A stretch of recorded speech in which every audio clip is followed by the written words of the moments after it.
Les informo que ya está con nosotros el doctor Leonardo Guerra Lagos, quien impartirá el tema flujometría Doppler versus perfil biofísico modificado en compromiso de bienestar fetal, evidencia actual. El doctor Guerra tiene una especialización en ginecología y obstetricia por la Universidad de Cuenca, magíster en ultrasonido obstétrico avanzado por la Universidad de Cardiff, profesor asociado al posgrado de medicina fetal, Ecuador, mayo del 2020 hasta la presente fecha, en la Universidad de Barcelona. Eh, Tiene una distinción académica por la Universidad de Cardiff en Reino Unido. Es máster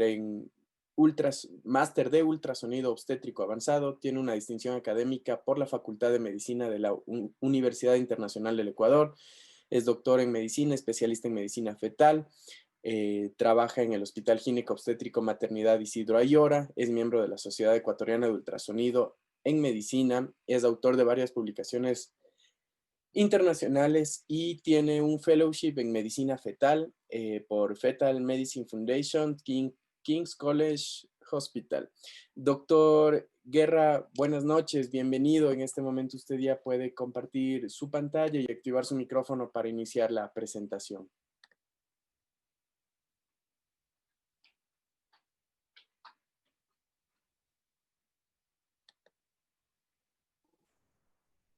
Hola, ¿qué tal? Buenas noches con todo el público asistente. Gracias otra vez al comité organizador, doctor Diego Vaca, por la invitación y espero que sea del agrado la presentación. Bueno, mi tema el día de hoy es acerca del perfil biofísico y el Doppler fetal, sobre todo para la valoración fetal ante parto. ¿Cuál es la evidencia actual? ¿Qué es lo que debemos hacer? Y tenemos que tener presente que estos parámetros que nosotros estamos evaluando, ya sea en el perfil biofísico o en el Doppler fetal, tienen como objetivo final común prevenir muerte fetal intraútero. Entonces vamos a ver qué es lo ideal hacer, cómo deberíamos proceder ante cada embarazo, sobre todo al final del tercer trimestre, que es donde más presentaciones de estos casos se van a presentar. Entonces, la valoración fetal ante parto tiene como objetivo principal identificar los casos de hipoxia fetal intrauterina, ya sea aguda o crónica. ¿Con qué objetivo? Con determinar aquellos fetos que están en muy alto riesgo de muerte intrauterina o daño neurológico. Si nosotros llegamos a identificar este grupo de fetos, nosotros podemos ofrecer, en caso de que sea una progresión crónica ya de la hipoxia fetal intraútero y todavía veamos que tenemos tiempo para realizar acciones durante el embarazo, pues como prevención nosotros podemos madurar pulmones, poner sulfato de magnesio en caso de embarazos muy pretérmino, planificar el lugar de terminación del embarazo, planificar la vía de terminación del embarazo para ofrecer, planificar un lugar donde tenga unidad de cuidados intensivos, con el fin de obtener una mejor sobrevida para el feto próximo a nacer. Al mismo tiempo, en caso de que sea caso de hipoxia fetal intrauterina aguda, pues la prevención va a ser tratar de darle la mejor sobrevida de la forma más rápida posible a este bebé. Y la intervención, pues principalmente es la inducción de labor de parto o la cesárea, dependiendo de la gravedad que presente el bebito. Entonces, ese es el objetivo en general de las pruebas fetales ante parto que tienen en común.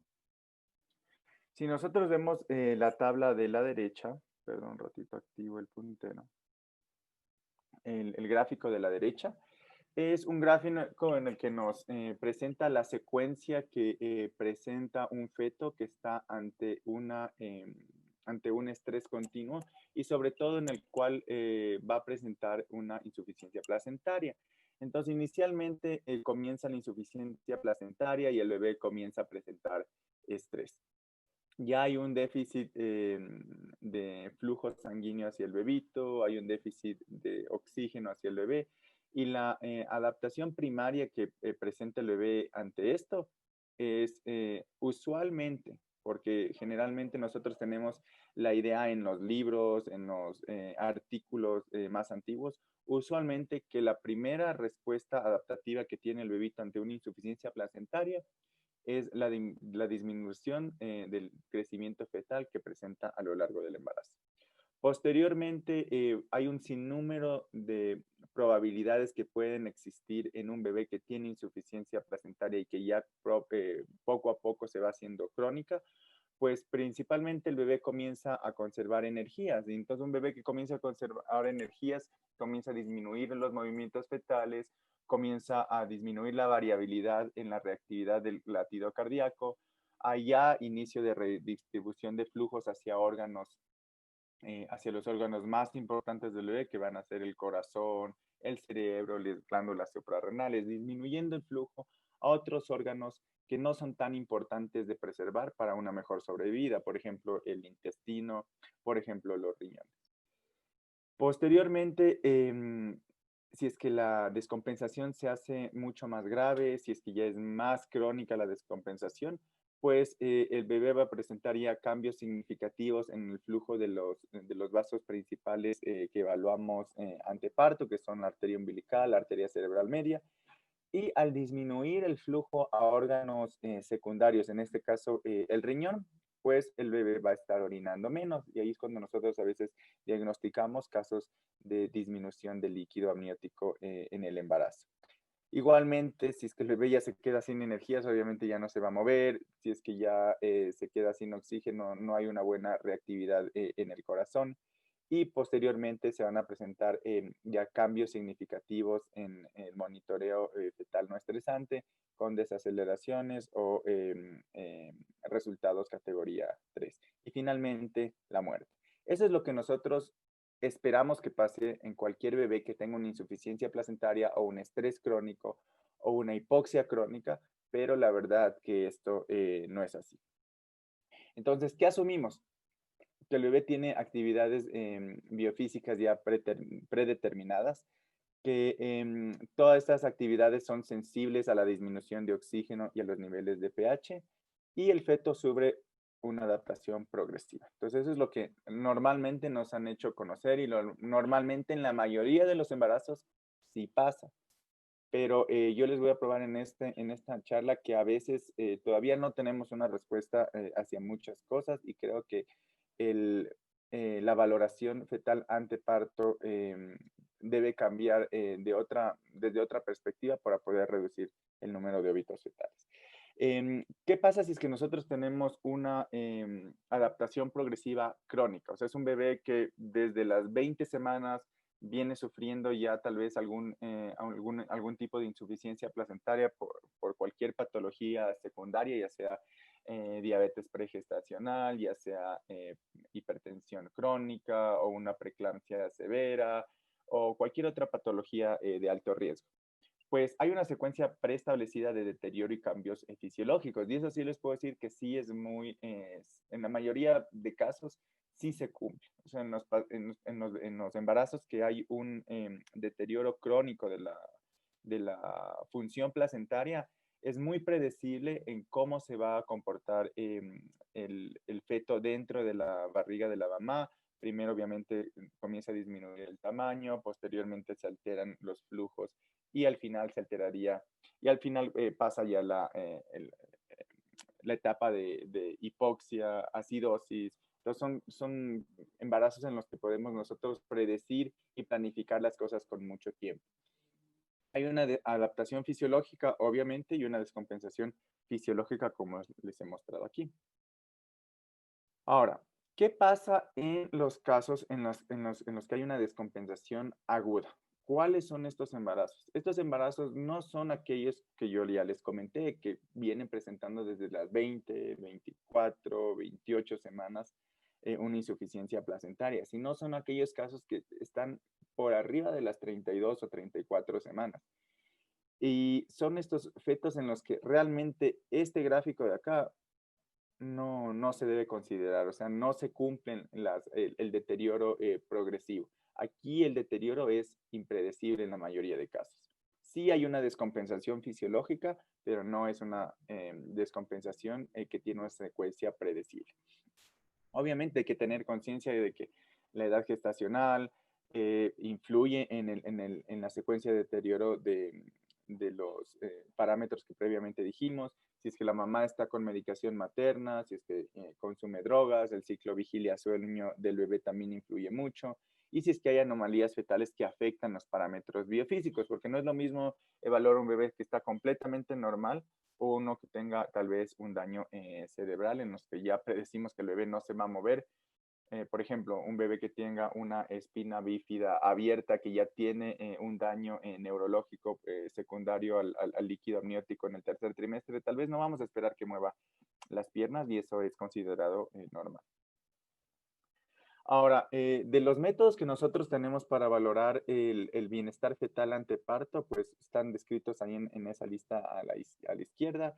Tenemos el test no estresante, tenemos el perfil biofísico modificado, el test de tolerancia a las contracciones, el conteo de movimientos fetales, la valoración del líquido amniótico y la ecografía Doppler. Todos estos tests son test que están indicados para valoración fetal ante parto. Ahora, si es que nosotros evaluamos qué es lo que normalmente se hace más en nuestra población, pues es el perfil biofísico y el perfil biofísico modificado. Sin embargo, en otros países, muchos más desarrollados, prácticamente el perfil biofísico ya no se maneja. En Estados Unidos todavía se sigue manejando el perfil biofísico eh, adjunto a la ecografía Doppler, ya no se utiliza el perfil biofísico de forma individual y en Europa prácticamente el perfil biofísico ya está en el olvido y solo utilizan la ecografía Doppler. Ahora, hablando solo exclusivamente del perfil biofísico y el perfil biofísico modificado, realmente no hay estudios randomizados controlados en la evidencia. A pesar de que es un estudio que viene ya realizándose desde 1990, es impresionante que no existan estudios randomizados controlados. Y ahí está el determinante de por qué esta prueba realmente no es confiable. En los estudios observacionales que ha mostrado la evidencia, que sí hay, que en los casos en los que se aplica el perfil biofísico, hay una disminución de la muerte intrauterina y en casos en los que se aplica esto en pacientes de alto riesgo obstétrico, igualmente hay una disminución de muerte intrauterina. Ahora, estos estudios fueron practicados más o menos alrededor de 1990 y antes del año 2000. O sea, ya son 20 años que tenemos de avances tecnológicos que realmente yo creo que en la actualidad superan una valoración de perfil biofísico. ¿Cuáles son las limitaciones que ponen actualmente los expertos sobre el perfil biofísico y por qué tal vez ya no es un parámetro que debería ser valorado como prevención de muerte fetal intraútero? Pues que contamos con unidades de cuidados intensivos neonatales ya muy avanzadas. El perfil biofísico, como ustedes se van a dar cuenta mucho más adelante en la charla, en gráficos, sobre todo en fetos con restricción de crecimiento fetal, es el parámetro que se altera ya al final de la cascada de deterioro fetal intraútero en un bebé que ya viene compensando factores de hipoxia a lo largo de su embarazo. Entonces ya es un parámetro que prácticamente antes utilizábamos como para decir, ok, en este momento sacamos al bebé y nos aguantamos hasta el final de la cascada de deterioro porque es lo único que nos puede decir si estamos haciendo bien o no las cosas. Pero en la actualidad nosotros, al contar con unidades de cuidados intensivos tan avanzados, de neonatólogos mucho más preparados, ya evaluaciones mucho más avanzadas de fetos pretérmino, a veces con una ecografía Doppler alterada o con parámetros diferentes que no cumplen todos los criterios de una alteración del perfil biofísico, pues terminamos el embarazo antes de que se altere el perfil biofísico. Entonces, el perfil biofísico hay embarazos en los que nunca deberíamos usar. Otra cosa es que el perfil biofísico solo se evaluó en pacientes con alto riesgo obstétrico. Actualmente las pacientes que tienen más óbitos fetales no son pacientes con alto riesgo obstétrico, son pacientes que tienen embarazos que aparentemente todo está bien. Y hay sesgo de pacientes en los que recibieron la prueba, porque no es lo mismo decir, ok, en esta paciente yo hice la prueba y y todo salió bien. Generalmente a la paciente que le hicieron la prueba, si vieron alguna alteración, terminaron el embarazo, entonces aumentaron la sobrevida de ese bebé, porque si es que no le hacían la prueba, tal vez se moría el bebé más adelante y lo tenían como ya un caso en el que tal vez no se hizo el perfil biofísico y hubo muerte intrauterina, entonces lo comparan como un efecto adverso de no hacer el perfil biofísico. Entonces, debido a que no hay estudios bien realizados con el perfil biofísico, no es una prueba realmente confiable, a pesar de que es algo que nosotros en nuestro medio creo que es una prueba que se abusa demasiado, que realizan o confían en mucho en las personas que lo realizan. Es difícil de realizarlo y realmente a veces nos lleva a tomar decisiones apresuradas. ¿Cuáles son los componentes del perfil biofísico? Pues hay los componentes evaluados por ultrasonido y los componentes que no son evaluados por ultrasonido. Los componentes evaluados por ultrasonido son 4. Los movimientos respiratorios, que se consideran normales si es que hay un episodio de movimientos respiratorios. Movimientos respiratorios vendría a ser todo lo que es el movimiento de la caja torácica durante la ecografía. Se considera normal si es que hay un episodio que dure más de 30 segundos, o sea, que el bebé esté moviendo la caja torácica por 30 segundos en un periodo de 30 minutos, que vendría a ser el tiempo que se ha establecido arbitrariamente para el perfil biofísico. Movimientos fetales se refiere a los movimientos gruesos. Deberían haber más de 3 movimientos durante 30 minutos. El tono fetal se refiere a movimientos de extensión y flexión, apertura o cierre de la mano. Debería haber más de un movimiento igual en 30 minutos. Y la valoración del volumen del líquido amniótico, que se puede medir con el índice de líquido amniótico o el bolsillo vertical mayor. Todos estos parámetros es verdad que dicen que se deberían valorar en 30 minutos, pero si es que en 5 minutos vemos movimientos respiratorios, tono fetal, movimientos fetales y adecuado líquido amniótico, pues que en 10 minutos o en 5 minutos podemos decir que tenemos parámetros de bienestar fetal durante la ecografía. Y que se complementa si es que el perfil biofísico tiene valores, generalmente se catalogan la puntuación sobre 10. Cada parámetro tiene 2 puntos. Si es que está normal, se cataloga como 0, si es que está normal, como 2. Si es que en la valoración ecográfica vemos que tenemos una valoración de 6 sobre 8, pues se debería complementar con un test no estresante, que es el monitoreo fetal, o ya en otra forma de evaluar es hacer todo completo, o sea, hacer el perfil biofísico completo con el test no estresante, que vendría a ser el monitoreo fetal. Se considera normal si la puntuación es de 8 a 10. No es determinante el resultado si es de 6. En estos bebés generalmente hay que llamarles al otro día, valorarles el mismo día un poco más tarde, solicitar otro tipo de prueba fetal anteparto. Y así es menos de 4, en verdad se considera anormal y está indicada la terminación del embarazo.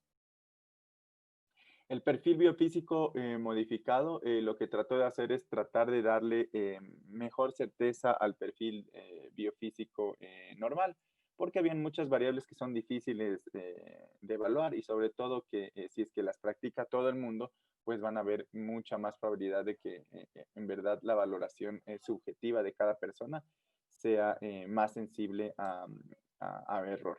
Entonces, lo que quisieron determinar es qué parámetro crónico nos puede ayudar más a determinar si es que en verdad el bienestar fetal de un bebé ya está comprometido. Y se dieron cuenta que el parámetro crónico más relacionado con compromiso del bienestar fetal era la cantidad de volumen de líquido amniótico.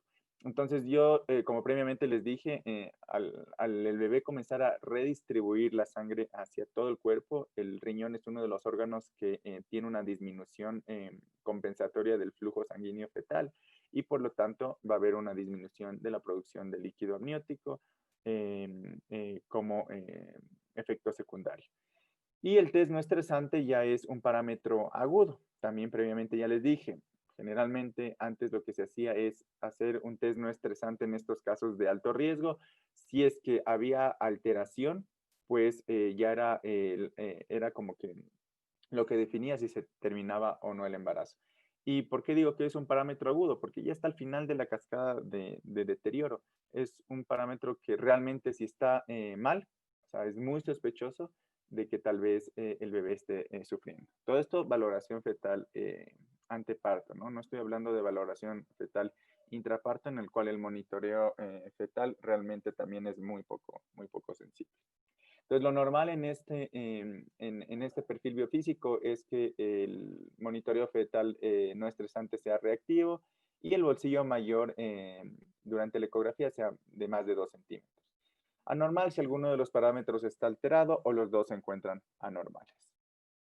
Ahora, si nosotros evaluamos la sensibilidad, los falsos negativos, los falsos positivos y la tasa de mortalidad asociada a los casos normales de cualquiera de estas 4 pruebas fetales anteparto, fíjense que el perfil biofísico tiene falsos positivos del 40 al 50%. Entonces, se han dado cuenta que perfiles biofísicos alterados, ya sea un perfil biofísico con un valor de 6 que se presenta en varias evaluaciones, o un perfil biofísico de 4 o menos en los que ya el criterio es terminar el embarazo, fíjense que el falso positivo que está relacionado, porque a la final, ¿cuáles serían los verdaderos positivos de un perfil biofísico alterado? Los bebés que salen con un perfil biofísico bajo y grados de hipoxia o acidosis fetal, comprobados obviamente por la toma de la muestra de sangre del cordón umbilical. Entonces, los falsos positivos son de 40 a 50%, o sea, prácticamente de la mitad de los perfiles biofísicos que están alterados, la mitad en verdad no están alterados. Y se ha visto que la tasa de mortalidad fetal a la semana de un resultado de una prueba normal es de 1 en 1000. Sí, o sea, se siguen muriendo los bebés a pesar de tener un perfil biofísico normal. Y lo mismo para el perfil biofísico modificado. Fíjense que incluso la tasa de falsos positivos es mucho más alta, es 60%, con la tasa de mortalidad similar a la del perfil biofísico. Entonces, si queremos llegar a una conclusión en este momento, el perfil biofísico sirve, sí, como para la evaluación fetal anteparto, pero realmente no debería servir como la única medida de evaluación previo a la toma de decisión de finalizar un embarazo. ¿Cuáles son cuáles son las implicaciones de esto? Que pues los falsos positivos tienen un daño potencial. Estamos incrementando el número de intervenciones obstétricas, sobre todo el parto pretérmino y iatrogénico es el que más nos alarma. Adicionalmente, esto de vez que realizamos test adicionales, monitoreos continuos, que le llamamos a la paciente cada día porque ya nos sentimos intranquilos, que hacemos flujometría Doppler, que a veces también la flujometría Doppler no es conclusiva, que volvemos a hacer, que ya estresamos a la mamá. Entonces, es un daño potencial en todo sentido. Y los falsos negativos obviamente también vienen a ser un daño potencial porque no nos alertan y se nos van a seguir muriendo estos bebés en los que aparentemente todo estaba normal. Ahora, fíjense en la gráfica de la derecha, ¿sí? Nosotros asumimos que en la hipoxia aguda hay alteraciones del monitoreo fetal no estresante, hay alteraciones de los movimientos respiratorios, movimientos fetales y el tono. Sin embargo, ya en hipoxia crónica es el líquido amniótico el que realmente nos va a ir diciendo si es que ya ha habido casos que se han mantenido por varias semanas durante el embarazo. Pero aquí lo que llama la atención en este gráfico es que ustedes ven en la línea roja la relación que hay entre el perfil, entre el score del perfil biofísico y el pH en la vena umbilical, ¿sí? Esto inclusive es anteparto, o sea, ni postparto para decir, ok, tal vez en el parto fue una segunda etapa de la labor de parto prolongada, tal vez fue difícil la extracción, tal vez se desprendió la placenta, X razón que pueda llevar a una acidosis postparto. Entonces son casos en los que el perfil biofísico estaba alterado y en los casos en los que se tomó una muestra umbilical por una cordocentesis previo a la terminación del embarazo. ¿Y qué se dieron cuenta? Fíjense, si es que tenemos nosotros un valor del perfil biofísico 10 o 8 que dijimos que estaba normal, el pH está completamente normal. Si el perfil biofísico es de 6, también está dentro de lo normal. y si es que está entre 2 y 4 vendría también a estar normal. Pero solo el perfil biofísico que prácticamente está en cero es un perfil biofísico que realmente se asocia con datos de acidosis fetal al nacimiento. Entonces, realmente miren la cantidad de embarazos que estamos terminando de 4 a 2 con resultados de 4 o 2 en el perfil biofísico y realmente al nacer el bebé va a tener un pH normal. Se hizo una revisión de 19 estudios, metaanálisis, revisiones sistémicas. Esta fue una revisión que hizo el grupo Cochrane sobre el Doppler de la arteria umbilical.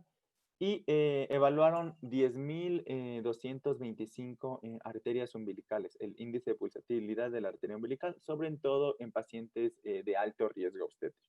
La mayoría de pacientes de alto riesgo obstétrico que tenía restricción de crecimiento fetal y se dieron cuenta que si se usa la arteria umbilical como valoración, como un estudio de valoración anteparto, hay una reducción del 29% de la mortalidad prenatal. El número a tratar es 203 y vieron que las pacientes que se manejaban de esta manera, valorando la arteria umbilical durante el embarazo como medio de control anteparto, tuvieron menos inducciones en este grupo y tuvieron menos parto pretérmino iatrogénico y también de cesárea.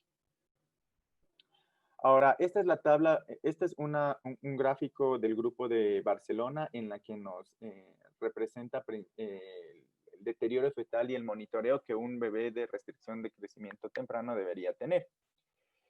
Como ustedes saben, hay dos tipos de restricción de crecimiento. La restricción de crecimiento temprana, que es la que se presenta generalmente antes de las 34 o 32 semanas. Son bebés que ya vienen con una insuficiencia placentaria de larga data por varias semanas y como les dije, estos bebés son los que muy probablemente tienen toda la cascada de secuencia de deterioro como está descrito en los libros, así muy predecible. Entonces, fíjense que inicialmente pues comienza la enfermedad placentaria, se comienza a alterar las arterias uterinas, el índice de pulsatilidad, pues esto ya son valoraciones por ecografía, se comienzan a alterar. Posteriormente ya comienza a hacerse crónica la enfermedad, o sea, ya vamos varias semanas en las que la impedancia a nivel placentario está alterada, entonces el bebé ya comienza con hipoxia. Y una vez que el bebé comienza con hipoxia, comienza a centralizar el flujo sanguíneo. Ya les dije, a enviar el flujo hacia los órganos primordiales en la vida fetal. Entonces ya hay distribución de lo que es hay alteraciones en lo que es el flujo a nivel cerebral, el flujo a nivel umbilical, y posteriormente, si es que sigue presentándose esta anoxia crónica a nivel placentario, pues ya van a haber signos avanzados de hipoxia o signos ya tempranos de acidosis. Y estos signos tempranos avanzados de hipoxia o acidosis, pues se comenzarán a presentar a nivel de los vasos igual fetales. Entonces, el vaso que principalmente nos va a decir que está con hipoxia el bebé o acidosis es el ductus venoso, el índice de pulsatilidad. Si es que el ductus venoso actualmente está alterado, nosotros pensamos ya en terminar el embarazo, generalmente en embarazos ya de más de 28 semanas. Y fíjense aquí, donde ya hay prácticamente daño severo fetal, es cuando recién el perfil biofísico nos va a marcar menos de 4.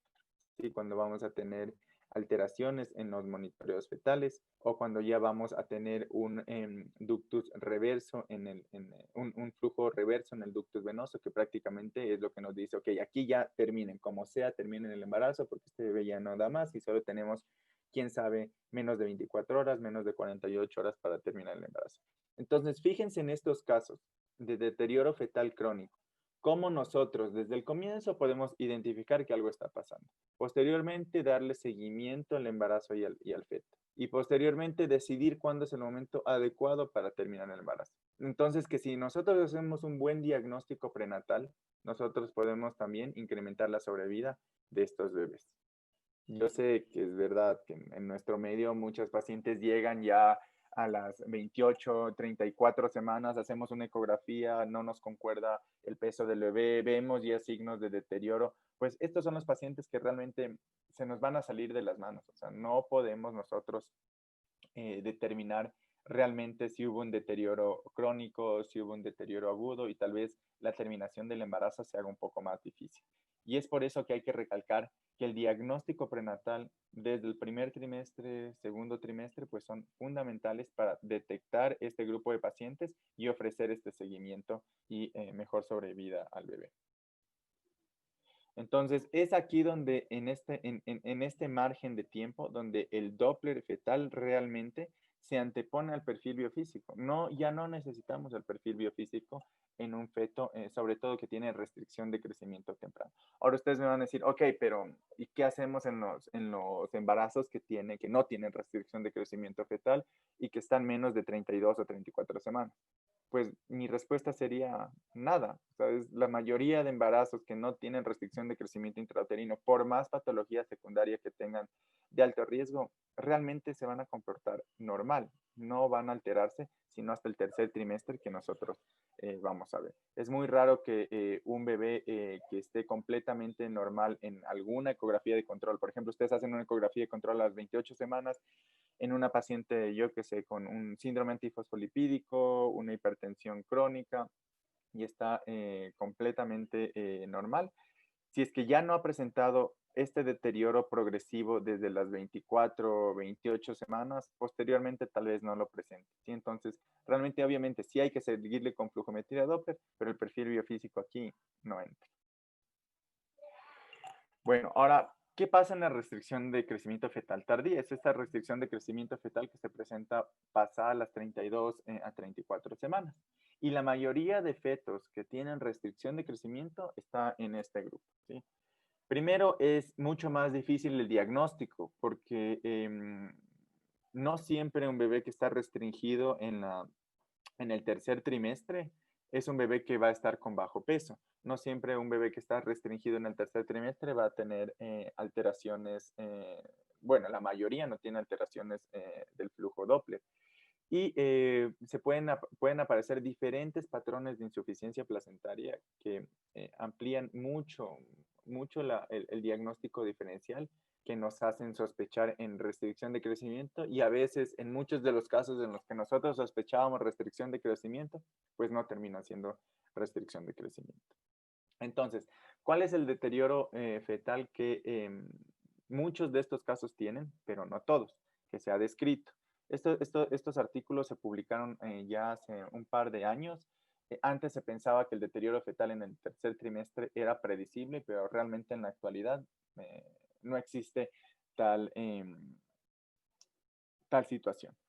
Entonces, lo que el grupo de Barcelona trató de plasmar en esta imagen es que igualmente hay una insuficiencia placentaria que comienza en el tercer trimestre. Generalmente, ¿cómo les podría explicar? En la restricción temprana es una insuficiencia placentaria secundaria a una normalidad en el desarrollo placentario. Por eso la mayoría de pacientes que desarrollan una insuficiencia placentaria en el primer trimestre, perdón, en el segundo trimestre, son casos que van a terminar con preeclampsia, con hipertensión crónica, con desprendimiento de placenta, porque la propia patología como tal de la insuficiencia placentaria el origen está en la placenta. Y por eso también es que hay esos cambios tan predecibles en el bebé y por eso también es que da la oportunidad a que sea un deterioro crónico, porque parte de la placenta funciona, parte no, no funciona al 100%, tal vez al 90% a las 20 semanas, a las 26 semanas al 70%, etc.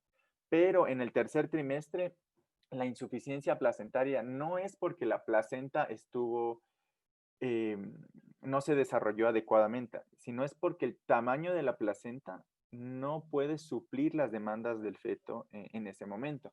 A veces nosotros tenemos fetos de y eso me imagino que les ha pasado, sobre todo a los ginecólogos que están en la charla, pues que tenemos fetos de 3.000 gramos y por alguna razón nos están redistribuyendo el flujo circulatorio a nivel del cerebro y no tenemos idea por qué. Es un bebé que se mueve, es un bebé que tiene una buena cantidad de líquido amniótico, pero nos está redistribuyendo el flujo a nivel del cerebro.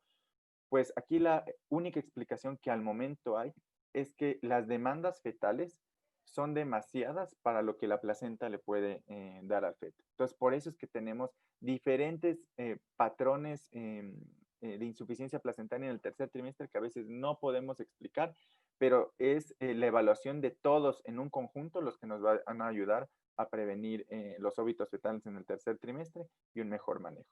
Entonces, aquí prácticamente esta gráfica sí nos dice que se alteran los flujos a nivel cerebral, a nivel de la arteria umbilical, pero miren que aquí igualmente el perfil biofísico ya no juega ningún papel. Todo podemos evaluarlo antes. Igualmente el monitoreo fetal se altera o se inicia a alterar al final. O sea, ya cuando hay acidosis, que sería el único parámetro del perfil biofísico en los pacientes que tienen restricción de crecimiento en el tercer trimestre, en los que veríamos alteración. Porque la hipoxia en este tiempo del embarazo, en el tercer trimestre, en bebés que no tuvieron ningún grado de hipoxia antes, pues no le da tiempo al bebé para disminuir el tamaño, el percentil de crecimiento, no le da tiempo a veces para que presente alteraciones en el líquido amniótico, no le da tiempo a veces para que presente disminución de movimientos fetales. Es muy agudo a veces la descompensación. Y es todos los parámetros que les voy a decir más adelante los que nos van a permitir darle una mejor sobrevida a este bebé. Respecto al Doppler umbilical, respecto a la evidencia que hay sobre el Doppler umbilical en embarazos de bajo riesgo, en el 2015 igual hubo una revisión sistemática de 5 estudios metanálisis y revisiones sistemáticas en la librería Cochrane, en las que se evaluaron 14,000 casos que se evaluaron el índice de pulsatilidad en la arteria umbilical y se concluyó que en pacientes de bajo riesgo aparentemente no hay beneficio. Y es obvio, o sea, estos pacientes generalmente en los que solo se utilizó la arteria umbilical en bajo riesgo son pacientes, si es que son de bajo riesgo, que llegaron al tercer trimestre. Y en el tercer trimestre, yo previamente ya les dije, no hay signos de insuficiencia placentaria eh, muy evidentes. O sea, no vamos a esperar que se presente la misma cascada de deterioro que hay en los embarazos de alto riesgo que vienen crónicamente desde el segundo trimestre. Entonces, obviamente la arteria umbilical en algunos casos sí está alterada, en otros no, y por eso no hay aparente beneficio. Y por eso es que todas las personas dicen el Doppler no sirve en el tercer trimestre, no se debería hacer, pero yo creo que sí se debería hacer. Ahora, factores de riesgo para muerte intraútero. Los datos que les voy a presentar son de una conferencia del profesor Baski Tilagatán. Es un profesor que es una eminencia en lo que es diagnóstico de preeclampsia, hipertensión crónica, y él reside en el Reino Unido. Entonces, estos son datos del hospital del St. George Hospital. Aquí a la izquierda ustedes tienen una gráfica en la que hay la tasa de muerte fetal intraútero por 1,000 fetos y la edad gestacional. Hay dos gráficas. ¿Por qué? Porque una fueron tablas comparativas que se hicieron en el mismo hospital. Querían comparar si es que antes del 2010 las muertes fetales intraútero eran más que las muertes fetales intraútero que en la actualidad y realmente se han dado cuenta que, obviamente, nosotros antes esperábamos hasta las 41, casi 42 semanas para finalizar los embarazos, ya que considerábamos post-término, y había un incremento significativo a partir de las 41 semanas. Por eso, el segundo gráfico solo termina hasta las 41, porque ese es el tope que damos para un embarazo de bajo riesgo, como para decidir su inducción y terminación. Esa es la razón. Se induce a las 41 semanas porque pasadas las 41 semanas el riesgo de muerte fetal intraútero de etiología inexplicable es muy alto. Entonces, fíjense que las dos líneas son muy similares, a pesar de que hay años de diferencia.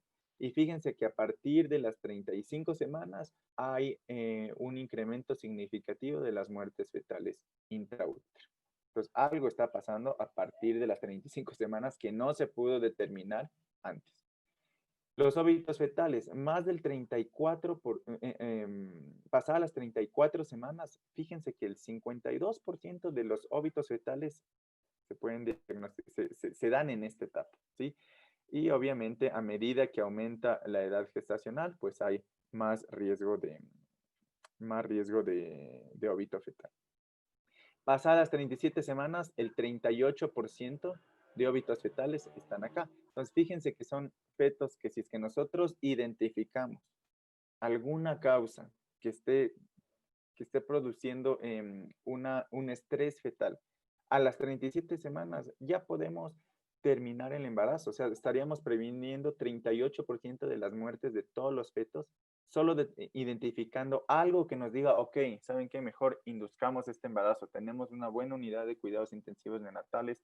Sabemos ya cómo podemos darle, si es que vamos a terminar por cesárea, podemos darle corticoides prenatales, planificar la cesárea, pero terminemos. O sea, algo aquí no está bien y hay parámetros que nos están diciendo, por más que el monitoreo esté bien, por más que la mamá sienta movimientos fetales, hay algo que nos está diciendo que ya está comenzando a alterarse los parámetros de compensación fetal. Entonces, solo así ya estaríamos previniendo el 38%.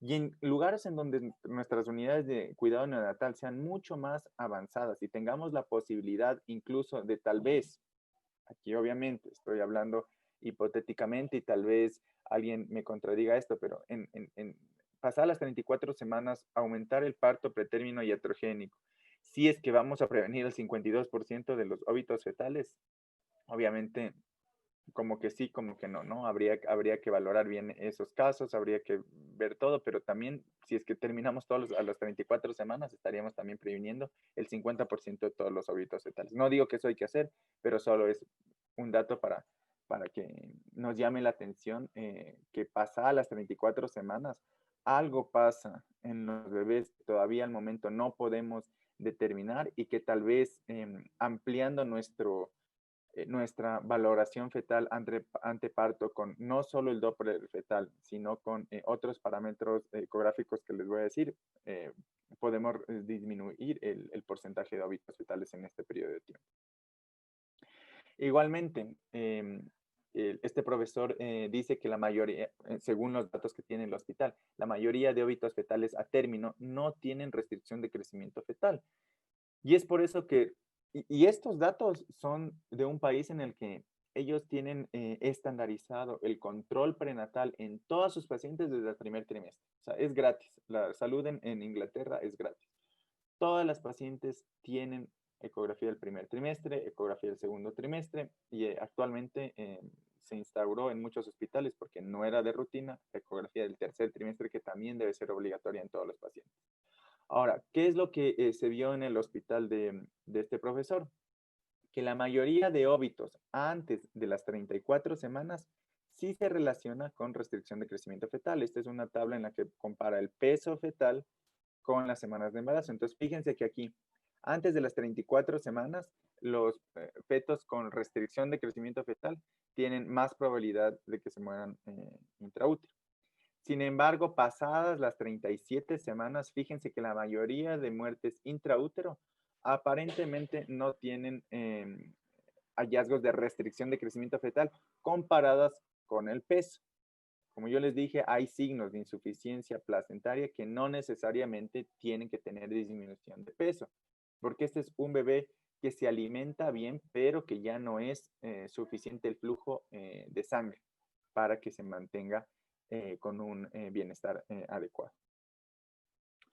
Igualmente, el percentil de crecimiento que el profesor nos muestra aquí, él sigue diciendo, o sea, un bebé tiene más riesgo de muerte. Aquí compara el perfil de crecimiento con las muertes intraútero. Él sigue diciendo, un bebé tiene mucha más probabilidad de muerte si es que tiene un percentil de crecimiento más bajo. Ahora, ¿cuál es el problema? Que la mayoría de embarazos la mayoría de embarazos tienen percentil de crecimiento normal.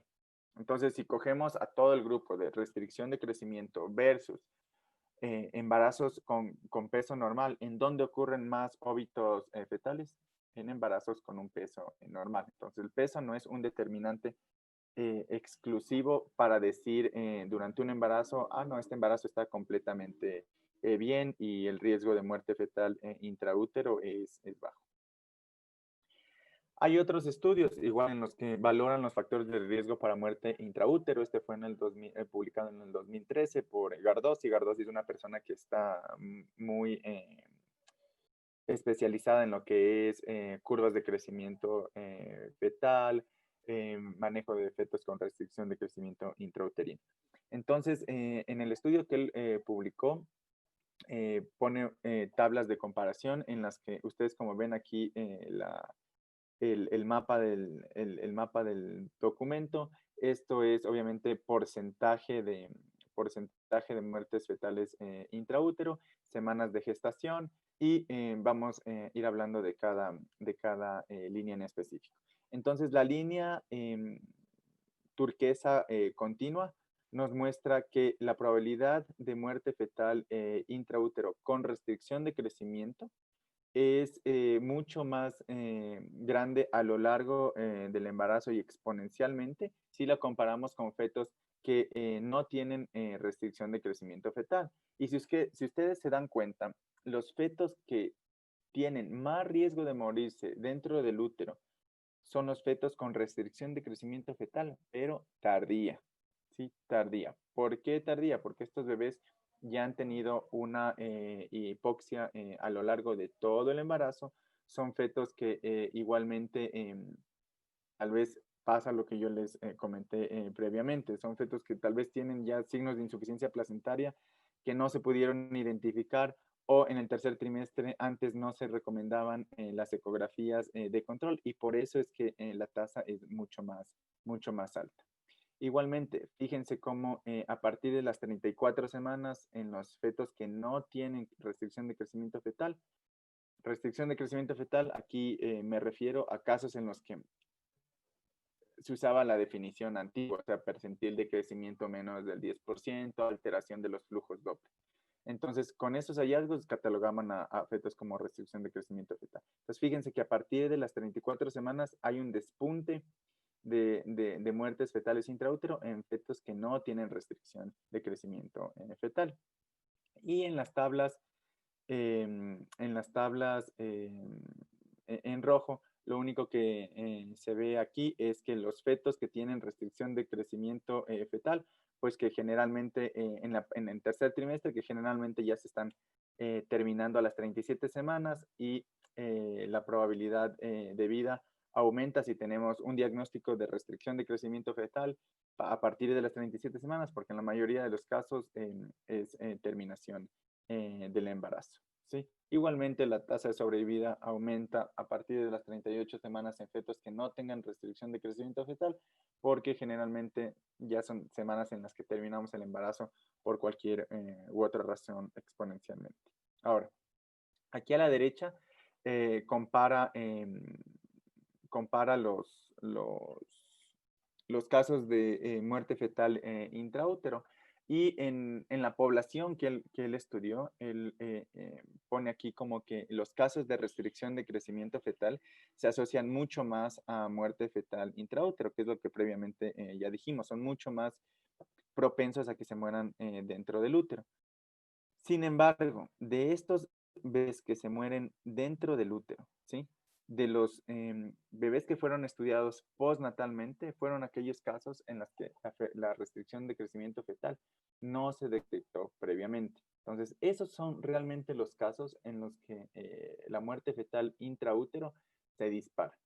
Entonces, cualquiera de la valoración fetal anteparto que usualmente nosotros utilizamos en nuestro medio para prevenir muertes fetales intraútero, la verdad en el tercer trimestre no sirve de nada. Y por eso es que hay que comenzar a usar otros métodos. Ahora, como conclusión, ¿qué es lo que les puedo decir o qué es lo que nosotros hacíamos en Londres? Que sí es verdad, o sea, ustedes me van a cuestionar y van a decir, en la parte pública esto nos traería demasiados gastos, a veces muchas ecografías innecesarias, nuestros servicios estarían llenos de pacientes en el tercer trimestre, a veces tendríamos que hacer examinaciones subsecuentes, a veces tendríamos que ver a las pacientes de forma mucho más cercana, pero realmente no tenemos más evidencia de que algo más nos puede ayudar a prevenir los óbitos en el tercer trimestre. Entonces, esto es lo que hay en la actualidad. Yo creo que un seguimiento estricto y mucho más enfático en el tercer trimestre de todas las embarazadas nos ayudaría a prevenir las muertes fetales intraútero, pero que sí se necesita para poder hacer lo que hacíamos allá. Se necesita de mucho personal, de muchas áreas de ecografía, de muchos especialistas que solo se dediquen a ecografía, de pacientes muy bien educadas y sobre todo de un consenso protocolario en la misma institución en la que todos estén de acuerdo en el seguimiento de estas pacientes y en la terminación del embarazo. Entonces, luego de las 32 a 34 semanas, los parámetros que se tienen que evaluar en todas las pacientes, por más que sea una paciente de bajo riesgo, por más que sea una paciente que tiene un peso fetal adecuado, por más que sea una paciente en la que no hacemos nosotros, si no está indicado realizar un seguimiento exhaustivo porque no tiene una patología secundaria. En todas las pacientes tenemos que realizar una arteria umbilical, una arteria cerebral media, una medición de la circunferencia abdominal y una estimación del peso fetal. Y adicionalmente, una valoración del líquido amniótico. Ahora ustedes me dicen, sí, pero ya realizo esto y ¿qué hago? O sea, ¿qué gano con esto? Lo que se gana es valorar la evolución, porque todas estas son las variables que se pueden presentar de diferentes maneras. Entonces, digamos que el protocolo que nosotros teníamos allá era ecografía el primer trimestre, ecografía el segundo trimestre y siempre una ecografía en el tercer trimestre, que era alrededor de las 35 o 36 semanas en pacientes de bajo riesgo. Ahora, en las pacientes de alto riesgo, pues se incluye una ecografía a las 28 semanas, a las 32 semanas y a las 36 semanas. Entonces, en todas las pacientes a las 35 o 36 semanas se debería hacer una ecografía del tercer trimestre. En estas pacientes se mide la arteria umbilical y la cerebral media. Entonces, en los normogramas nosotros deberíamos marcar, ejemplo, esta paciente viene a las 35 semanas, digamos que el índice de pulsatilidad de la arteria umbilical está en 1. La cerebral media, digamos que está prácticamente en 2, por acá no, prácticamente igual. La circunferencia abdominal está en el percentil 50 y el peso fetal estimado está en el percentil 30. Ahora, esta paciente viene a las... vemos que aparentemente todo está bien, viene a otra consulta prenatal por X razón, no, que comenzó con un poco de dolores, que ya están las 39 semanas, que están las 40 semanas. Ah, ya ha pasado más de 3 semanas desde la última ecografía. Ok, hagamos una nueva ecografía. Más o menos 38, 39 semanas. Ok, ¿dónde está el índice de pulsatilidad de la arteria umbilical? No, el índice de pulsatilidad de la arteria umbilical ya tal vez no está en 1, sino está en 1.1 por acá, por debajo del percentil en 95, pero ya está en un percentil en 90. O sea, ¿qué quiere decir aquí? Que ha habido un aumento de la resistencia a nivel de la arteria umbilical. La arteria cerebral media, antes estaba en 1. Ahora, ¿dónde está? Perdón, antes estaba en 2. Ahora, ¿dónde está? Está prácticamente cerca de 1. Está cerca del percentil 5. O sea, ¿qué estamos viendo aquí? Hay redistribución del flujo sanguíneo, a pesar de que los valores no estén alterados. La circunferencia estaba a las 35 semanas en el percentil 50. Ahorita, ¿dónde está? En el percentil 30. Ha habido una disminución del 20% de lo esperado en el percentil del crecimiento de la circunferencia abdominal. ¿Dónde está el peso fetal estimado? Estaba en el percentil 50. ¿Ahorita dónde está? Tal vez en el 40. Bueno, está dentro de lo normal. Pero ya hay hallazgos que me están diciendo que hay una insuficiencia placental. Igual el líquido amniótico.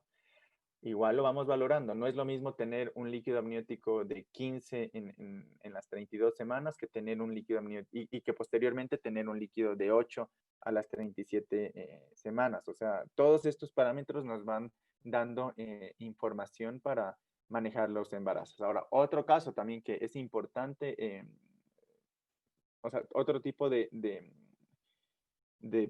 parámetro que es importante valorar en el tercer trimestre es el peso fetal estimado y la circunferencia abdominal. ¿Por qué? Porque en muchos pacientes que llegan y que haremos la ecografía entre las 35 y 36 semanas, estarán naciendo entre las 37 y 39 semanas y realmente nunca más les volveremos a ver o nunca más les volveremos a hacer ninguna ecografía. Pero digamos que nosotros hacemos la ecografía a las 20 semanas. A las 20 semanas el percentil el peso fetal estimado tiene un percentil de crecimiento en el percentil 50. La circunferencia abdominal igualmente está en el percentil 50 en la semana 20. Ahora, hacemos la ecografía de control a las 36 semanas. A las 36 semanas nosotros ya vemos que la circunferencia abdominal está en el percentil 20, o sea, ha habido una disminución en los percentiles de 30. Y el peso fetal estimado igualmente estaba en el 50 y ahorita está en 30. Si nosotros tomamos únicamente esta ecografía y todos los demás parámetros normales, si nosotros tomamos solo esa ecografía como parámetro individual, pues decimos, ah, está todo normal, se mueve el bebé, el líquido amniótico está bien, los flujos están normales y el peso y la circunferencia abdominal está dentro de los percentiles normales. Ok, vaya señora, todo está bien.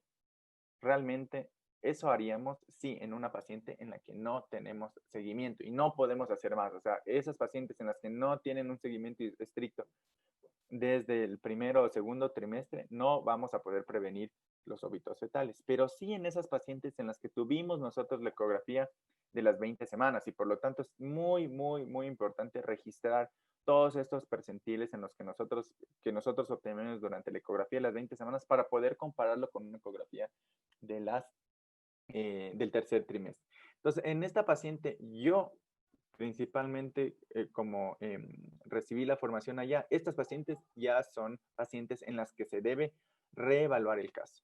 Es verdad que no hay que terminar el embarazo, pero sí decirle a la señora, ok, en unas 2 o 3 semanas nos volvemos a ver si es que no ha finalizado su embarazo. Son pacientes todavía de bajo riesgo, ¿sí? Pero son pacientes que si es que en 2 o 3 semanas no ha terminado el embarazo y seguimos viendo un patrón progresivo, porque ya hemos hecho una arteria umbilical y una cerebral media en las que vemos que tal vez ya se comienzan a alterar y vemos tal vez que la circunferencia abdominal y el peso fetal estimado también comienzan a disminuir, pero que no se alteran completamente, son pacientes que se van a beneficiar tal vez de una inducción a las 39 semanas, ¿sí? Entonces, como conclusión, la valoración fetal ante parto es muy, muy útil.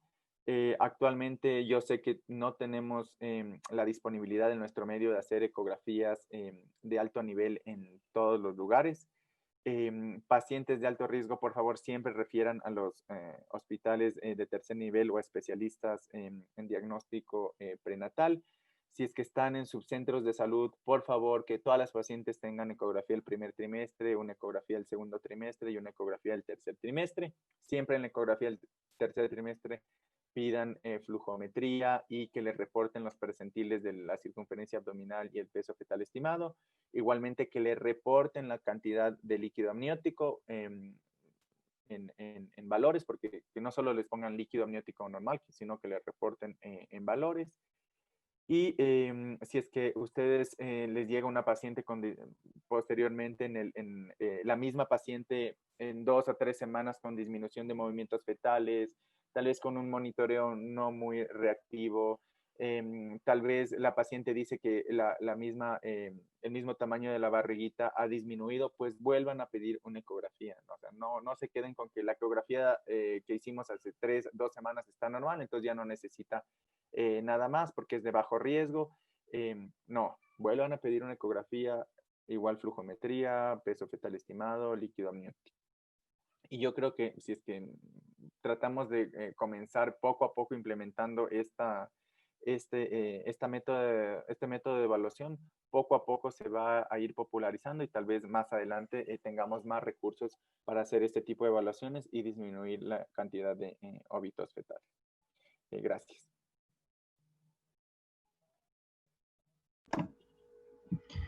Muchísimas gracias, doctor Guerra, por su excelente ponencia. Tenemos dos preguntas del auditorio. La primera dice, en una paciente con preeclampsia de inicio tardío, ¿qué utilidad tiene el perfil biofísico para un seguimiento de bienestar fetal en una unidad que no cuenta con flujometría Doppler? Ya, en una paciente que tiene una tardío, ¿en cuántas semanas sería? Porque si es que ya es una preeclampsia pasada las 36 o 37 semanas, dependería, habría que saber si es que es severa, si es que es leve, pero pasada las 37 semanas, que ya generalmente todas las pacientes preeclámpticas se terminan independientemente del- de que se necesite o no hacer un perfil biofísico hasta darle terminación al embarazo. Si es que es una preeclampsia de inicio tardío, igual, preeclampsia de inicio tardío es como la restricción de crecimiento fetal. Toda la preeclampsia menos de 32 a 34 semanas es una preeclampsia severa de inicio temprano y pasada las 32 a 34 semanas es una preeclampsia de inicio tardío. Ahora, actualmente, si vamos a la evidencia, ningún feto con preeclampsia diagnosticada pasada las 32 a 34 semanas solo puede ser monitorizado con o sea, solo basado en la monitorización fetal. ¿Por qué? Porque estos bebés o pueden ya tener alteraciones en el flujo umbilical de la cerebral media o los otros vasos fetales que normalmente evaluamos por ecografía, o el peso puede ser o el peso puede ser o sea, puede ser demasiado pequeño para la gestación y son pacientes que tienen que ser obligatoriamente referidos a un hospital de tercer nivel, o puede ser un feto que prácticamente ya no tiene líquido y en los que tenemos que ya estar pensando en planificar la terminación del embarazo si es que otros parámetros también están alterados. Entonces, realmente yo no recomiendo utilizar el monitor fetal para pacientes que tengan preeclampsia diagnosticada en el tercer trimestre. No hay evidencia. Obviamente, si es que ustedes están en un subcentro de salud y tienen monitor fetal ahí al lado, realmente le va a dar una tranquilidad a la mamá decirle que el monitor está normal. Pero si el monitor le sale alterado, realmente está alterado, o sea, realmente se debe estar sufriendo o está en un ciclo de sueño, en su ciclo vigilia-sueño, o tal vez la mamá no ha comido, el bebé tal vez está en un periodo en el que está todavía, en un periodo que ya viene crónicamente compensando y la variabilidad, como yo les dije, del corazón disminuye. Entonces, son cosas que realmente, o sea, el monitoreo fetal en estas pacientes no nos va a decir nada. Prácticamente no nos va a decir si terminamos o no el embarazo porque tenemos la flujometría. Entonces, realmente, si es que ustedes están ahí, esta es una paciente que debería ser referida y el monitoreo ya debería ser en un hospital de tercer nivel. Muchas gracias por su respuesta. Tenemos otra pregunta. Dice, buenas noches, doctor. Felicidades por la charla. Por favor, indíqueme cuál sería el patrón de seguimiento y el manejo en los bebés con peso normal, pero con Doppler alterado en el tercer trimestre. Ya, ahí en el tercer trimestre, bueno, igual tienen que ser un poquito más específicos con las preguntas porque son muy amplias. En el tercer trimestre, ¿desde qué semana primero? ¿Qué patrones de flujo estarían alterados? Porque también no es lo mismo tener una umbilical elevada, por ejemplo, una umbilical con un índice de pulsatilidad sobre el percentil 95 y los demás parámetros normales, porque estos bebés se llevan prácticamente a las 37 semanas y a las 37 semanas se le induce. Ahora, si tenemos una umbilical muy alterada en el tercer trimestre, ya con flujo ausente en la umbilical, pues ya se trata de terminar el embarazo antes. Juega mucho también el peso, las alteraciones, si es que la alteración en umbilical es mucho más, o sea, está en la cascada de progresión está mucho más avanzada el deterioro de la arteria umbilical. Si la cerebral media también está redistribuyendo, varía mucho en verdad. Pero hay algoritmos que ya están establecidos para la terminación del embarazo en el tercer trimestre. Sin embargo, en el tercer trimestre, como les dije, la mayoría de fetos no van a tener una alteración evidente de la arteria umbilical, sino va a ser eh, completamente, o sea, la variación que va a tener el flujo de la arteria umbilical o la cerebral media en el tercer trimestre no va a poder ser determinado a menos que ustedes tengan una examinación previa. O sea, no, en la mayoría de casos tienen que tener una examinación previa para poder comparar el deterioro de la alteración del flujo Doppler.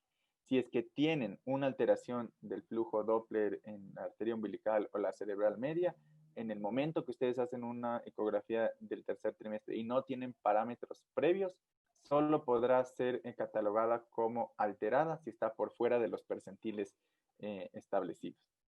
Y si está por fuera de los percentiles establecidos, pues ustedes tendrán que valorar. Si es que la arteria umbilical está por arriba del percentil en 95, se termina el embarazo, pasa a las 37 semanas.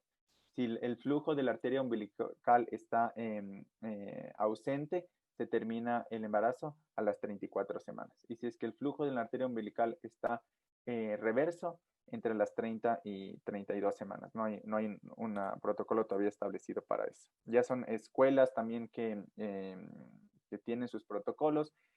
El tercer trimestre todavía no hay un manejo completamente estandarizado. Barcelona es la institución que más definido tiene un protocolo en la parte de manejo de restricción de crecimiento fetal intraútero severo, o sea, temprano, pero este protocolo obviamente es muy similar a los protocolos de todo el mundo, pero en el tercer trimestre el protocolo de cada institución, de cada escuela es diferente. Barcelona tiene un protocolo que yo lo respeto mucho, pero es un protocolo en el que trata de dar una solución rápida, o sea, trata de darle solución al hallazgo, pero a veces son pacientes que pueden ser seguidos mucho más estrictamente durante el tercer trimestre. No digo que está mal, creo que está bien como diagnóstico y prevención, pero a veces podemos mejorar la sobrevida de estos pacientes si los manejamos mucho más estrictamente. Perfecto. Y un poco como para complementar esta pregunta, existen algunas indicaciones del Doppler, ¿no? En las que dicen el Doppler en ginecobstetricia debe solicitarse en alteraciones del crecimiento fetal, en tamizaje de preeclampsia, en estudio de cardiopatías, en estudio de masas anexiales en la parte de ginecología, en el estudio de embarazos gemelares.